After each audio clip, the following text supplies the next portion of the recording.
Man walks 20 miles to work until one day cop follows him and sees why.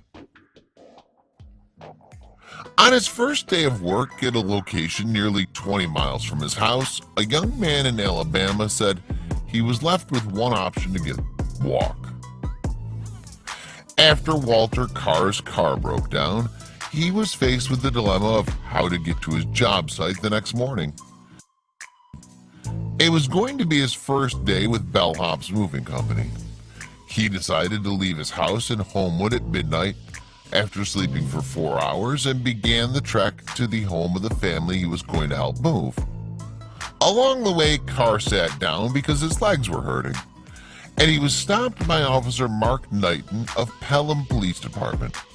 The department told ABC he told Knighton that he had 8 to 10 miles left to go in the journey.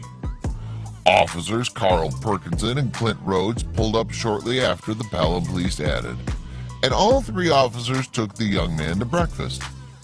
He told the officers that he was determined to make the long journey to make it to his first day of work.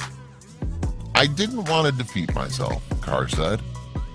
At 6:30 a.m. Saturday morning, another officer, Scott Duffy, brought Carr to the home of Jenny Lammy, where he was set to meet his new colleagues and begin helping her family move. Duffy told Lammy about Carr's trek and asked if he could hang out at the home until the rest of the Bellhop's crew arrived. "My heart just stopped," Lammy told ABC News.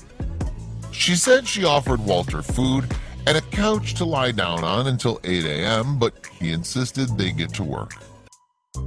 Lammy said she thought about his all-night walk and how now he'd lift heavy boxes in excruciating heat, and it blew her away. "I burst into tears a couple times," she said. Lammy said she learned more that impressed her about Carr. He told her children he was supposed to be receiving his associate's degree later this year, then he'll ship off to boot camp with the Marines. When he was 5 years old, he told her he and his mother lost their home in New Orleans during Hurricane Katrina. When the crew arrived and introduced themselves to Walter, Lammy said she was touched that they thanked him for showing up. She said that they'd been shocked to learn about Carr's all-night trek. Lammy found a way to get in contact with Bellhop's CEO, Luke Marklin. She shared the story on Facebook and set up a GoFundMe to raise money for Walter to fix his car. But Marklin had something else in mind. "Walter's incredible, and what he did is incredible," Marklin told ABC News. "It's everything our company stands for."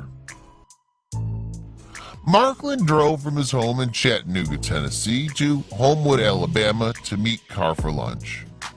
While Carr walked 30 minutes to meet Marklin, he did not know that the Lammy family, Pelham Police, and his colleagues were all at a nearby hotel waiting to surprise him.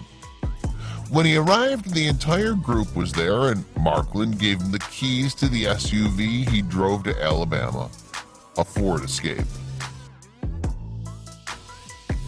"Walter truly raised the bar," Marklin said. Lammy said her family will be inspired by him whenever they have tough times. "He's like the poster boy for no excuses," she said. "He just got his deep faith he wasn't alone."